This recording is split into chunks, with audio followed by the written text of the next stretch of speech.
tiene 27 a 45 metros de ancho, ¿verdad? Y tiene tan solo una profundidad de unos 5 a 3,5 metros. No sé si el de aquí sea así o más chico, ¿verdad? Pero vean lo que es el Jordán. La siguiente, por favor. Bien, ahí está. Por ahí pasó el arca de la alianza y ahí fue bautizado Jesús por Juan el Bautista, en ese sitio que están viendo. Siguiente, por favor. A ver, siguiente, así como ibas. Pues se nos atoró. No termina ahí. No sé, Raúl, que se le atoró al buen Mauro, porque vamos a hablar en lo que vamos logrando resolver ese problema, que de hecho ahí se ve la siguiente lámina. Vamos a hablar primero del paso del Arca de la Alianza. ¿De qué estamos hablando? Después del éxodo de Egipto, el pueblo de Israel conquista la tierra prometida, está bien. Y entonces, en esta lámina ustedes ven el momento en que Josué atraviesa el Jordán. Lo atraviesa a la altura de Cisjordania. Al rato les voy a enseñar qué parte del mapa. ¿Cómo sucedió esto según el libro de Josué? Bueno, pues Dios le dijo a Josué que unos sacerdotes tomaran el arca, pasaran sobre el río y se pararan ahí. En el momento en que se paran, el río deja de fluir, se ve así seco, y ven pasar al pueblo de Israel hacia un pueblo que se llama, hacia un lugar que se llama Gilgal. La siguiente, por favor. Bien, de Gilgal, lo primero que conquistaron es la ciudad de Jericó. Ustedes pueden ver ahí la ciudad de Jericó tal cual está hoy. Esa como montaña que ven sería el Tel Jericó. El Tel Jericó era la ciudad antigua que estaba amurallada, tenía unas murallas, arriba estaba la ciudad, y llegaron el pueblo y el arca. Dios le dice a Josué que dieran 6 vueltas, cada día dieran una vuelta a la ciudad, y los sacerdotes fueran tocando algunas trompetas, y al 7º día, ese día dieran 6 vueltas.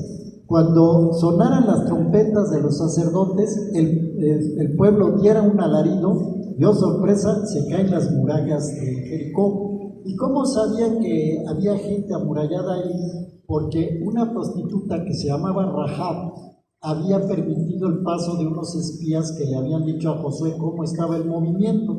Entonces, según el relato bíblico, pues cae la ciudad y se somete a anatema. ¿Qué quiere decir anatema? Anatema quiere decir la destrucción total de todos los varones y animales machos que hubiera en la ciudad. Dios le manda a Josué la destrucción total, aunque no se hace la destrucción total, se salva una familia, y eso va a ser parte del castigo que Dios le va a imponer al pueblo y a Josué, de que no va a ser tan fácil la conquista. Sin embargo, seguimos leyendo el libro de Josué, los primeros capítulos. De ahí se cae otra ciudad que se llama Ai, y la siguiente, por favor, y viene la conquista. La conquista, primero se conquista el sur, ¿verdad? En el sur supuestamente hay 5 reyes, el de Jerusalén, el de Hebrón, el de Yarmut, Laquis y Eglón, que se hacen una confederación para tratar de atacar a Josué y al pueblo de Israel. Pero el pueblo de Israel hace una alianza con una tribu cananea que se llama Gabón, con el pueblo Gabón, y los gabonitas, que mediante un engaño le piden apoyo a Josué. Oye, ¿y por qué pelean unos con otros? Porque así era la antigüedad, eran ciudades-estado que estaban peleando unas con otras. Entonces, los gabonitas, que tenían problema con los reyes amorreos, le piden protección a Josué, y Josué atrapa a los 5 reyes amorreos. Supuestamente estos se meten a una cueva a esconderse mientras es la batalla, pero los espías de Josué los ven, tapan la cueva, y después de la batalla van y los sacan y los ejecutan. Los manda a ejecutar Josué, y así caen los reinos del sur, que es la parte donde dice Judá, Belén, todo eso que ven ahí, es la parte del sur, ¿verdad? Y luego la siguiente, por favor. A ver si viene la conquista del norte, en un llano que se llama el Merón o Tel Queibre, a 15 kilómetros de la ciudad de Jasón. Viene otra batalla donde los carros de los, en este caso, de las tribus del norte, se atascan y el pueblo de Israel puede atacarlos, destrozarlos y luego tomar la ciudad de Hazor, matar a espada a su rey y a todo el pueblo, ¿verdad? Y apoderarse de la ciudad. Eso que ven son las ruinas de la ciudad de Hazor. Bien, la siguiente, por favor. Pero la historia real es distinta. O sea, lo que yo les acabo de narrar son los primeros 9 capítulos del libro de Josué de la Biblia. Así se narra. Pero si seguimos leyendo los siguientes capítulos del mismo libro de Josué y los libros que siguen, que son Jueces, ¿verdad? Jueces y los libros de Samuel, ustedes van a ver una historia más compleja, donde hay una serie de batallas entre los pueblos cananeos y los pueblos de Israel y la invasión de los filisteos. Entonces, estos hechos duraron 250 años, del siglo XIII al siglo XI antes de nuestra era, ¿verdad? Y en esa época había 2 bloques separados, Judea, que es el sur, y Israel, que es el norte.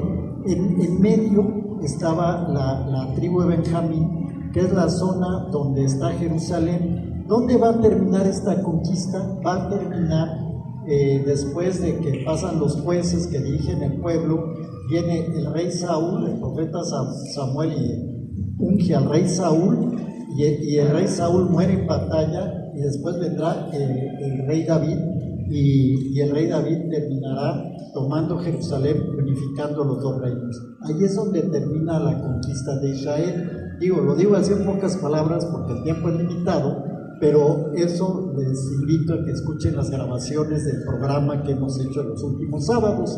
La siguiente, por favor. Bien, esto es histórico, los relatos de la Biblia. Hay testimonios extrabíblicos, ¿verdad? ¿Cuáles son? Los que nos da la arqueología, la documentación y la estela de Mentab, que es un testimonio escrito muy importante. Como datos arqueológicos están las ruinas, la destrucción de las ciudades cananeas en la zona de la montaña, en Israel, ¿verdad? Y hay un dato muy importante, la arquitectura. También la arquitectura es importante ahí, arquitecto Arvizu, porque la arquitectura de los israelitas es propia, ¿verdad? A lo de que son las tribus cananeas. Y hay otra cosa muy importante, las estatuillas decapitadas que se encontraron en la ruina de Hazor. ¿Se acuerdan que pasé la ruina de Hazor? Bueno, había unas estatuillas como esa que está ahí, que la vi en el Museo Bíblico en Jerusalén, ¿verdad? ¿Y por qué está decapitada? Porque el Dios de Israel no podía ser representado en imágenes, eran blasfémicas, Mauro, por eso se decapitaban esas estatuillas, ¿verdad? Y hay otro dato muy importante, los documentos egipcios que hay de las narraciones, las crónicas de los reyes egipcios, nos hablan de las costumbres de esa época, de cómo eran los reinos cananeos y cómo era todo lo que sucedía en esa zona. Pero particularmente en una estela de Menartet que se encuentra en una ciudad que se llama Luxor, ¿verdad? En las estelas los reyes ponían, así como en las columnas, ponían como su historia de sus éxitos. Y en esta estela, ¿verdad? En la parte inferior se habla de la gente de Israel que intenta conquistar Canaán a finales del siglo XIII. Es decir, los jebuseos de Jerusalén, era un pueblo cananeo, le pide ayuda al rey Menertab contra estas invasiones del pueblo israelita, ¿verdad? Entonces, eso es un testimonio escrito de que ese pueblo estaba en un proceso de conquista, de lucha contra los otros pueblos cananeos. Y es un pueblo que se distingue de todos los demás por creer en un solo Dios único y distinto. Los demás pueblos tenían infinidad de dioses. Entonces, con esto, en síntesis, ¿qué les quiero comentar? El hecho de que es un proceso histórico de 250 años, de una serie de combates que hay tanto entre los pueblos cananeos como el pueblo de Israel, que culmina con la unificación de 2 reinos, el de Israel y Judá, que luego se separarán bajo el trono del rey David. Y eso es el último capítulo que nos falta del programa, ¿verdad? Entonces, la siguiente, por favor. Vámonos muchos años adelante y tomando como referencia el Evangelio el domingo pasado, ¿verdad? Para los que vamos a misa, ¿verdad? En el año 15 del Imperio de Tiberio, que sería el 26 de nuestra era, Raúl, si estoy bien, ¿verdad? Aparece este personaje, Juan el Bautista, el que algunos llaman el último profeta de Israel, ¿verdad? Si se le puede considerar profeta, que era un tipo muy especial, llevaba una vestimenta de camello, se alimentaba de langostas y miel silvestre. Algunos dicen que estuvo en la comunidad de Qumran, que fue parte de la comunidad de Qumran. Esto no se puede demostrar, pero tampoco se puede descartar. Bien, viene como un mensajero delante del Mesías. Mesías va a ser el siguiente capítulo que vamos a tratar en los programas de Ecos de la Antigüedad, ¿verdad? Y viene adelante el Mesías como voz que clama en el desierto, preparando los caminos del Señor, enderezando sus sendas. Esta profecía del libro de Isaías la vemos tanto en los evangelios, este es el de Marcos, si no estoy mal, ¿verdad? Si es Marcos, ¿verdad? También está esta profecía, ¿verdad? Pero